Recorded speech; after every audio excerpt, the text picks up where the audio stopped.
لکھتے ہیں کہ کچھ غیر مسلموں کو قید کر لیا گیا، بات صلح کی آئی تو میں مکے کے لوگوں کی طرف سے حلیف بن کر کے مدینہ منورہ کا رخ کرتا ہوں۔ کہتے مکے سے مدینہ آتے آتے مجھے رات ہو جاتی، سورج غروب ہونے لگتا ہے۔ کہتے ہیں میں مدینے کی گلیوں میں پہنچا تو میں نے ایک آواز سنی، کہتے ہیں خدا کی قسم اتنی پیاری آواز میں نے آج تک نہیں سنی تھی، خوبصورت لہجہ تھا، انمول انویلا انداز تھا۔ کہتے وہ آواز کی کشش ایسے تھی جیسے لوہے کو چمک اپنی طرف کھینچتی ہے، اس طرح میں اپنے آپ پر قابو نہ رکھ سکا، کنٹرول نہ کر سکا اور میں کھنچتا چلا گیا۔ مجھے محسوس ہو رہا تھا، میں سمجھ نہیں پا رہا تھا یہ کون سی طاقت ہے۔ میں ڈائریکشن بدلنے کی کوشش کرتا ہوں، میں ڈائریکشن کو چینج کرنا چاہتا ہوں لیکن چینج نہیں ہو پا رہے ہیں۔ میں چاہتا ہوں قدم رائٹ کی طرف جائیں لیکن قدم تو سیدھا اسی طرف جا رہا ہے جدھر سے وہ آواز آ رہی ہے۔ کہتے ہیں میں بے خود ہو گیا، مجھے ہوش نہ رہا اور بے خودی کے عالم میں کھچتا چلا گیا، کھچتا چلا گیا، کھچتا چلا گیا، یہاں تک کہ وہ آواز اور تیزی کے ساتھ میرے کانوں میں گونجنے لگی اور میں بالکل قریب ہو گیا تو میں نے دیکھا کہ آواز یہ آ رہی ہے، آواز یہ آ رہی ہے، کوئی کہنے والا کہہ رہا ہے ان عذاب ربک لواقع ما لہ من دافع۔ کہتے ہیں کہ جب میں نے یہ آیت میرے کانوں میں گونجی کہ سن تیرے رب کا عذاب آنے والا ہے، اسے کوئی دفع کرنے والا نہیں ہے، اسے کوئی دور کرنے والا نہیں ہے۔ جبیر بن مطعم کہتے ہیں خدا کی قسم جب یہ آیات مبارکہ میرے کانوں میں پڑتی ہے مجھے رب کے جلال کی، رب کے صدمت کی وہ ہیبت نے گھیر لیا ہے۔ کہتے ہیں میں کانپنے لگتا ہوں، جسم کا کوئی حصہ ایسا نہیں ہے کہ جو تھرتھرا نہ رہا ہو، جس کے اندر حرکت نہ پیدا ہو گئی ہو، جسم کا کوئی حصہ ایسا نہیں ہے جو کانپ نہ رہا ہو۔ کہتے ہیں جب میں نے یہ سنا تو میری آنکھیں بھی رونے لگی، میرا دل بھی رونے لگا اور خیال آنے لگا ہاں اس کائنات کو کوئی بنانے والا تو ہے، ہاں اس کائنات کا کوئی خالق ضرور ہے، ہاں کل قیامت میں نے اس کے سامنے پیش ہونا ہے۔ اب قیامت کا سارا منظر میری نگاہوں کے سامنے آنے لگا۔ کہتے ہیں میری ہچکیاں بننے لگی، میں بے خود ہو گیا، اتنا بے خود ہوا کہ مجھے اپنے آپ پر کنٹرول نہ رہا۔ کہتے ہیں آخرکار میں جیسے جیسے اپنے آپ کو سنبھالتا ہوں آنکھوں میں اشکوں کا سیلاب جاری ہو چکا ہے۔ آخرکار میں پہنچتا ہوں میں خانہ نبوت پر، میں پہنچتا ہوں دربار رسالت پر، میرے مصطفیٰ مدینہ منورہ کے آفتاب و مہتاب، مدینہ منورہ کے چمکدار چہرے والے مصطفیٰ اپنے صحابہ کے ساتھ مسجد نبوی میں بیٹھے ہیں۔ کہتے ہیں میں چاہتا ہوں اور جاتے ہی اپنے سر کو مصطفیٰ کے قدموں پہ رکھ دیتا ہوں اور کہتا ہوں یا رسول اللہ، آج جو میں نے آپ کی زبان فیض ترجمان سے جو آیتیں سنی ہیں، میرا دل کہتا ہے کہ جس محمد کی آواز اتنی خوبصورت ہو، خدا کی قسم وہ جھوٹا نہیں ہو سکتا، مجھے اپنا بنا لیجیے۔ آقا کریم کلمہ پڑھاتے ہیں اور وہ دائرہ اسلام میں داخل ہو جاتے ہیں۔ تو اگر قرآن پڑھا جائے تو اللہ کفر کی بیماری سے بھی نجات عطا کر دیتا، کفر کی بیماری سے بھی شفا مل جاتی ہے۔ محدثین نے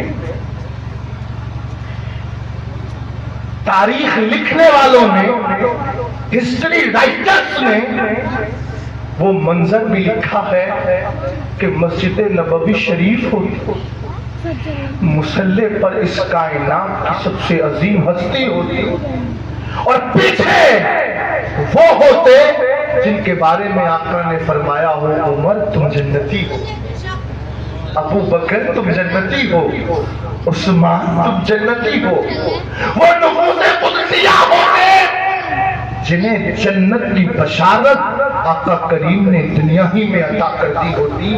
تو یہ منظر بڑے خوبصورت انداز میں لکھا ہے کہ جب مسجد نبوی شریف میں قرآن کی تلاوت ہوتی اور آقا یہ آیت پڑھتے، ان بطش ربک لشدید، سنو تمہارے رب کی پکڑ سخت ہے، تو صحابہ اکرام کی آنکھوں سے آنسو ٹپ ٹپ ٹپ مسجد کی صف پر گرنا شروع ہو جاتے ہیں۔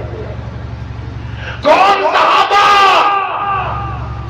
کہ جو مزہ جنت کا پا چکے ہیں، ایک ہم ہیں کہ جنہیں یہ نہیں پتا کہ ان کا حال کیا ہوگا، جنہیں یہ نہیں معلوم کہ وہ کل تک زندہ رہیں گے یا نہیں رہیں گے، اور ہم قرآن تو دور کی بات مسجد کے قریب بھی نہیں جاتے۔ سنو، آج کی اس محفل کو اس انداز سے سننا، ہو سکتا ہے آج کے بعد کوئی نصیحت کرنے والا نہ ملے اور یہ آخری موقع۔ حضرت ابراہیم نخعی کہتے ہیں میں اپنے دوست کے گھر گیا، آخری وقت تھا، خرخرے میں روح حلق میں اٹک چکی تھی، روح جسم سے نکل گئی۔ کہتے میں گھر گیا نا، میں نے اپنے اس دوست کو کلمے کی تلقین کی، آواز آئی ابراہیم نخعی تھم جا، توبہ کا وقت گزر چکا، اب توبہ کرنے سے کوئی فائدہ نہیں ہے۔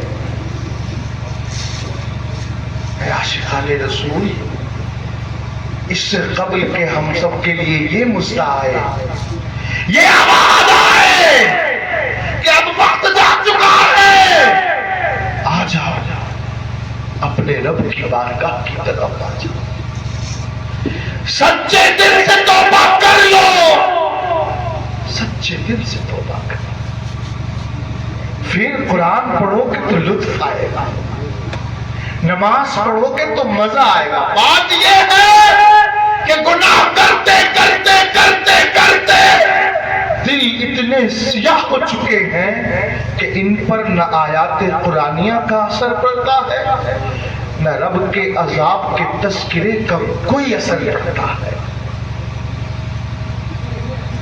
آپ کو بتاؤں میں، حضرت نوح علیہ السلام اللہ کے پیغمبر ہے، جلیل القدر پیغمبر ہے، جب رب کے خوف کا تذکرہ ہوتا اور خوف مولا یاد آ جاتا، امام غزالی نے لکھا ہے اتنا روتے اتنا روتے اتنا روتے کہ رونے کی وجہ سے پلکوں کے نیچے آگ کے پپوٹے کے جسٹ نیچے سوراخ ہو جاتا۔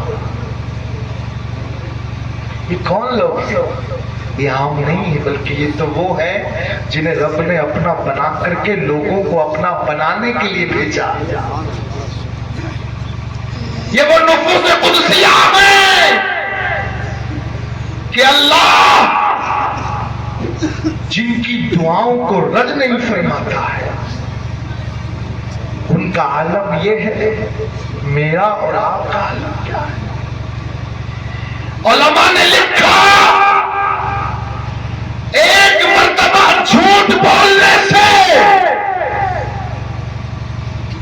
عبادت کی لذت کے جانے کا خوف ہے، وہ دل عبادت کی مٹھاس نہیں پا سکتا جو جھوٹ بولتا ہو. آج مسجد میں دل نہیں لگتا, گھٹن فیل ہوتی ہے, جلدی سے بھاگنے کو من کرتا ہے. اس کی جہاں اور وجہ ہے وہاں وجہ اصل یہ بھی ہے کہ ہمارا دل بیمار ہو چکا ہے, ہماری زبان بیمار ہو چکی ہے. علماء نے بلکہ حدیث پاک کا مضمون عرض کر رہا ہوں, آنکھیں جب آوارہ ہو جاتی ہیں. بخاری شریف کا ایک مرتبہ ابھی کچھ دنوں پہلے الحمدللہ مجھے سعادت ملتی ہے بخاری شریف پڑھانے کی. 52 طلبہ اکرام کلاس میں ہیں دورہ حدیث شریف کے اندر. آقا کریم کی یہ حدیث پاک آئی. آقا کریم نے فرمایا زنا العین النظر, آنکھوں کا زنا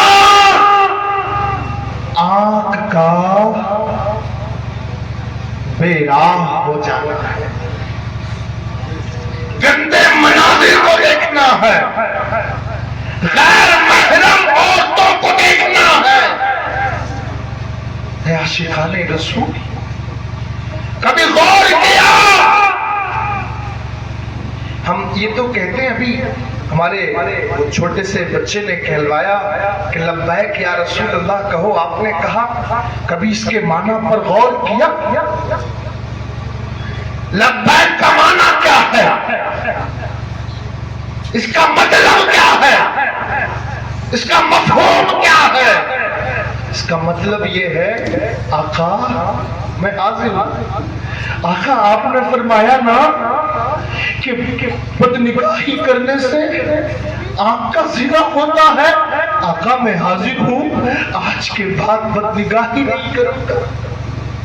اس لبیک کا مطلب یہ ہے آقا آپ کی حدیث ہے نا کہ جب بندہ غیبت کرتا ہے, چغلی کرتا ہے, تو نیکیاں اس کی جل کر کے خاک ہو جاتی ہیں. آقا آج کے بعد میں غیبت نہیں کروں گا, چغلی نہیں کروں گا. یہ لبیک کا مطلب ہے. آقا آپ نے جو فرمایا آپ کا یہ غلام ہر کام کرے گا, سر کے بل آقا آپ کے فرامین پر عمل کرے گا. یہ لبیک کا مطلب ہے, یہ غلام مصطفیٰ ہونے کا مطلب ہے. کبھی سوچا ہے جس قوم کو قرآن نے کہا ہو انتم الاعلون ان کنتم مؤمنین, بلند تم ہی رہو گے, آج وہ قوم ذلیل کیوں ہو رہی ہے؟ آج وہ قوم دھتکاری کیوں جا رہی ہے؟ آج وہ قوم بری نظر سے دیکھی کیوں جا رہی ہے؟ وجہ یہ ہے کہ ہم نے مصطفیٰ کریم کے قدموں کو لگنا اور ان قدموں سے لپٹنا چھوڑ دیا ہے. آج بھی خدا کی قسم آج بھی انقلاب آ سکتا ہے, بس ایک چیز کی ضرورت ہے, اپنا سب کچھ مصطفیٰ کریم کو بنانا. اور یہ بنانا الفاظ کی بنیاد پر نہ ہو, کردار کی بنیاد پر ہونا چاہیے. پریکٹیکل لائف میں چینج آنا چاہیے. آپ کے ہارٹ کو پیوریفائی ہونا چاہیے, دل کو پاکیزہ ہونا چاہیے. اگر چاہتے ہیں واقعی آقا کریم کا سچا فیضان نصیب ہو جائے تو آج سے نیت کریں کہ انشاءاللہ نماز نہیں چھوڑیں گے. جس کی نیت بنتی ہے وہ ہاتھ اٹھا کر کے بتائے, اس لیے کہ آپ ہی کے آقا نے فرمایا ہے جو جان بوجھ کر نماز چھوڑتا ہے اللہ تعالیٰ اس کے نام کو جہنم کے دروازے پر لکھ دیتا ہے. تو غلاموں, مرنے کے بعد ہر ایک چیز کا حساب ہوتا ہے. روز محشر کے جان گداز قوت, اولی پرسش نماز قوت, محشر کا دن جب چاند پگھلانے والا ہوگا تو سب سے پہلے نماز کے بارے میں پوچھا جائے گا. وعدہ کریں اپنے آپ سے، کیونکہ نہیں پتا آج کے بعد پھر یہ موقع آئے یا نہ آئے. اس لیے کہ کل یہ پروگرام آپ کو پتا ہے ایک دن ڈیلے کیوں ہوا؟